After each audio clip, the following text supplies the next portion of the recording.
faster.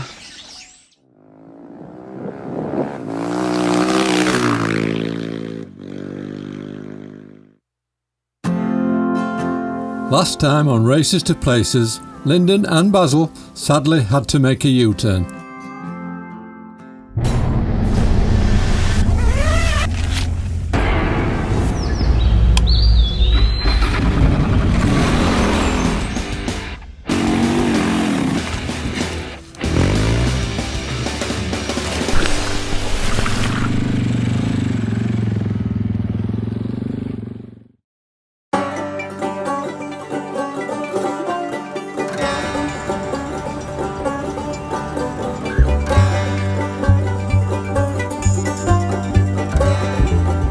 So if you remember, we saw some massive road washouts in Malaysia when I was back travelling through Asia.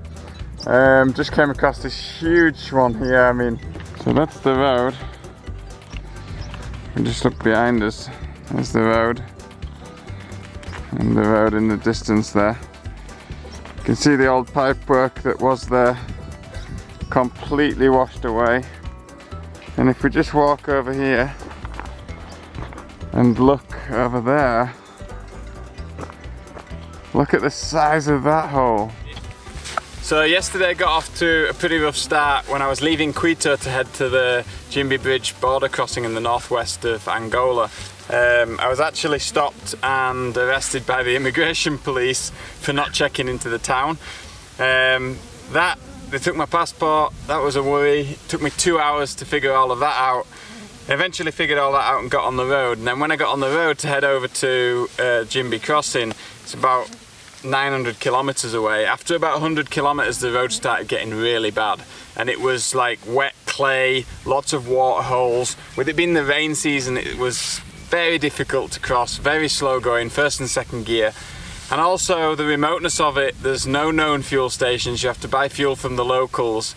And my tyres are not great, they're quite bald, the front one especially, the rear one's more of a road tyre than an off-road tyre. And yeah, there was no excuses, but everything was piling up in my head to say after in 2 hours I did 50 kilometres, and it made me realise that it was going to be an awful big task to get across to that border, and there were so many unknowns that I had a gut feeling that told me to turn around and go back. And as hard as it was to do it, I made the decision to turn around and go back to Quito.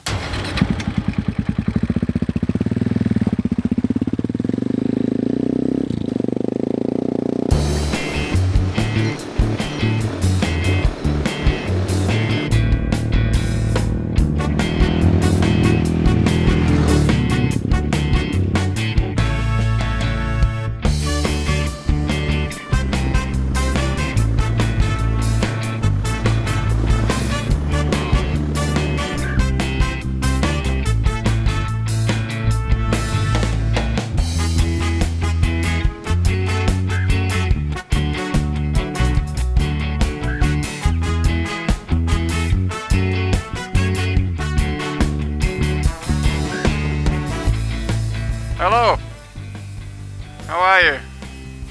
Good, good. I'm good. Happy to be back in Namibia. From Angola. Obrigado. At the police checkpoint.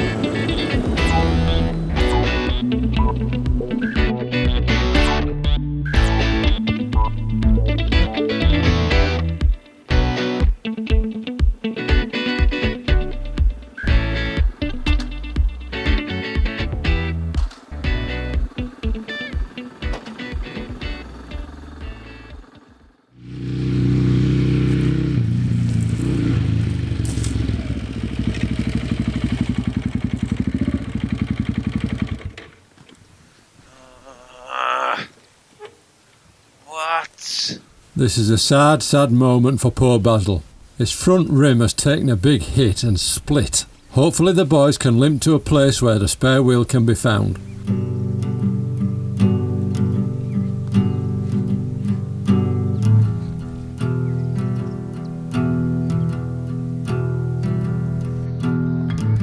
So just thinking about the whole situation really. Now I've discovered my front wheel's broken.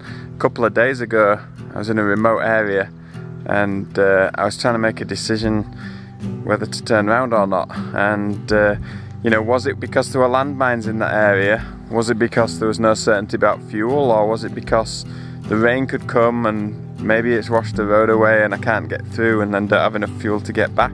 Or was it because my front wheel was broken and I didn't realise? I had a gut feel inside that something wasn't right, and now I'm thinking about it, I'm like, maybe that was it.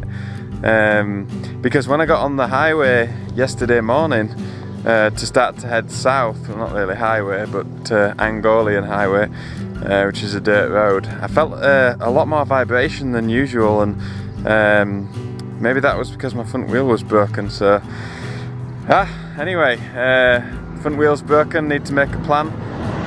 Just headed south and crossed the border into Namibia last night, and this morning obviously discovered my wheel. So I just got in my list of contacts and looked at where the closest person that I know is where I can send a new wheel, and it looks like it's David Reeve in Zambia. David raced the Dakar previously, and so I'm going to get a wheel sent there. It's about 1,000 miles, about 1,600 kilometers from here, and I'm just going to stay on the highway because with the wheel like that I don't want to be hitting any holes and off-road and making it crack even more so much that my wheel collapses. So I'm just going to take a steady ride now into Zambia.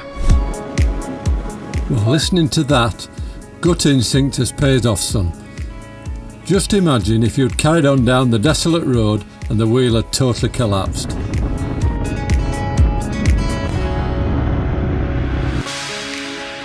Here we are, leaving Namibia for the last time and heading towards Zambia.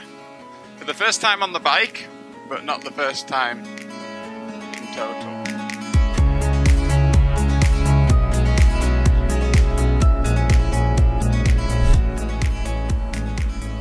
So that's the Namibian bit done.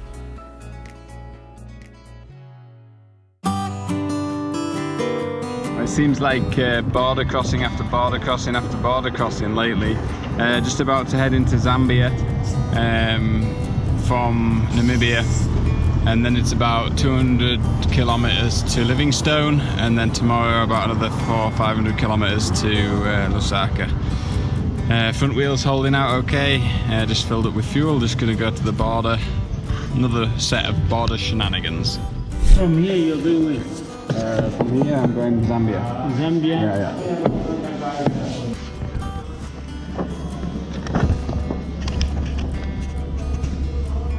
So it's good practice to check that the stamps and everything are right before you leave the border post. So I'm just looking here. It's hard to see with the sunlight, but you can see this one, 25/01/2019. So that's right. We have a visa.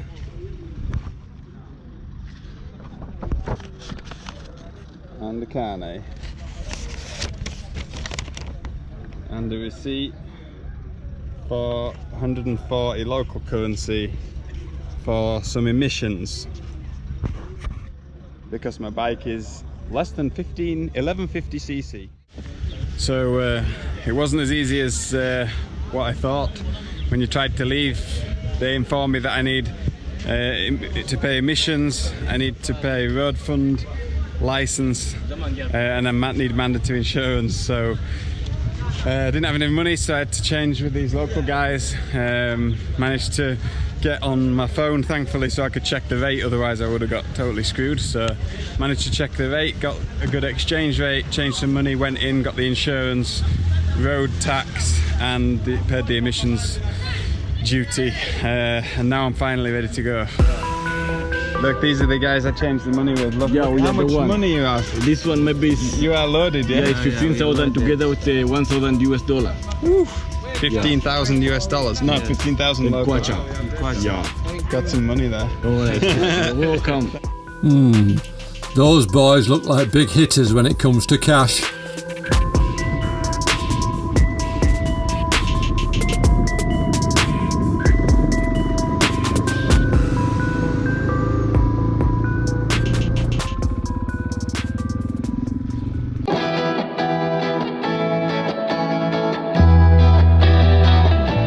So, we're on our way from Namibia to Zambia.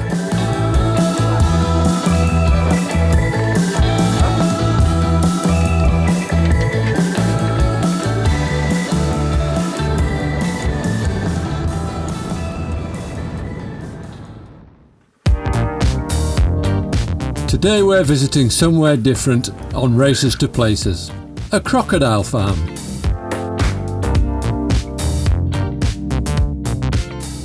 Somebody else also came here. Charlie and Ewan.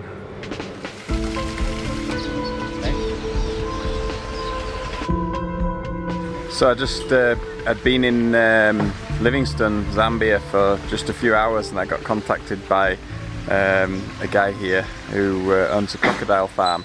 So we just come down to the farm to check it out, but it's a crocodile farm with a little bit of a difference because they're not actually, it used to be a commercial farm where they farmed for crocodile skin, but in actual fact that's over now and it's purely a tourist attraction. But all the crocodiles here have been basically saved because if they weren't here they would have been killed for fear of killing local people, or they're in an area where they shouldn't be and difficult to move, so they bring them here. So we're just having a look around at these crocs and going to give them some food. Now these chaps look calm at the minute, but just wait until feeding time.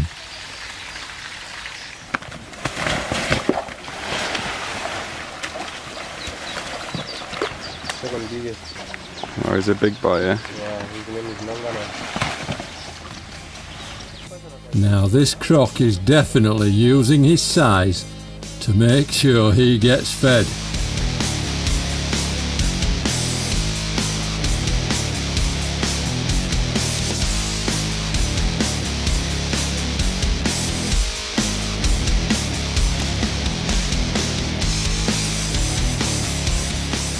So this one's called Stevie and it lost its jaw in the river. In the Zambezi. Definitely some bravado going on here. I wouldn't be standing that close. Now it's disappeared. Whoa. Faster. So what the guy was doing there with the pole is just showing you like how quick a crocodile attack is. Like you would have no chance. Like boom, got you. Like you don't even know it's there under the water. The next minute it's out. Crazy. Yeah, it's alright getting a crocodile in there, but getting an angry crocodile out of this thing, whoa, no thank you. These little fellas here are just 2 weeks old. And how old is this one? He's about 18 months. Wow.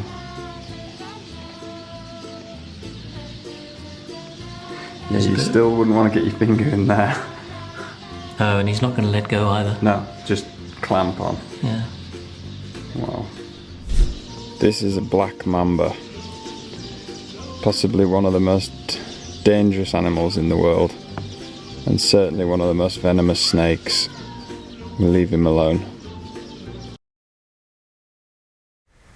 Well, what a great experience that was at the croc farm there. It's so nice to see that actually the crocs that are in there, they've either been injured and would find it very difficult to live out in the wild now, or they've been rescued from places where they'd probably end up being killed because they're a threat to humans. So it's nice to see them in a place where they get fed. Okay, they're in a closed environment, but better than them killing individuals. There's a couple of them in there that have got names after the latest victims. One of them's actually the big one. The biggest one there is known to have eaten 5 humans.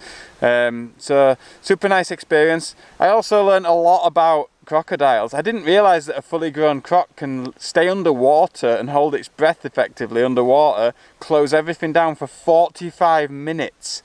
That's incredible. So an amazing experience, learnt a lot about crocs, got to see them eating and feeding, and learnt a lot of statistics about them and how they live and some of the sensories and everything. It was a really good experience, and better than that, to meet the people that own the croc farm was good. A keen motorcyclist, he was out riding enduro this morning and just happened to hear of me in town. So a great all-round experience. Time to go get some food now though. Sun's gone down, let's go eat. Next time on Races to Places, we're calling at KTM Zambia.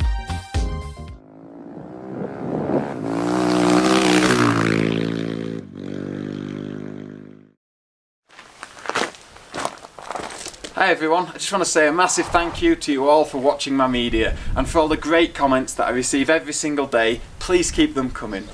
I'm just going to share with you my Patreon page. Patreon is a membership-based platform that gives creators like me the opportunity to continue to create the media that you love to watch.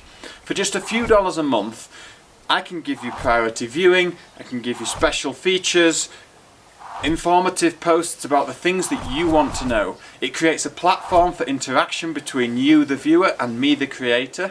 Now, a few dollars a month might not seem like a lot to you, but for me, collectively, it makes a huge difference. So please check out the link at the bottom of the page, and I appreciate any contribution you can make to make my job sustainable.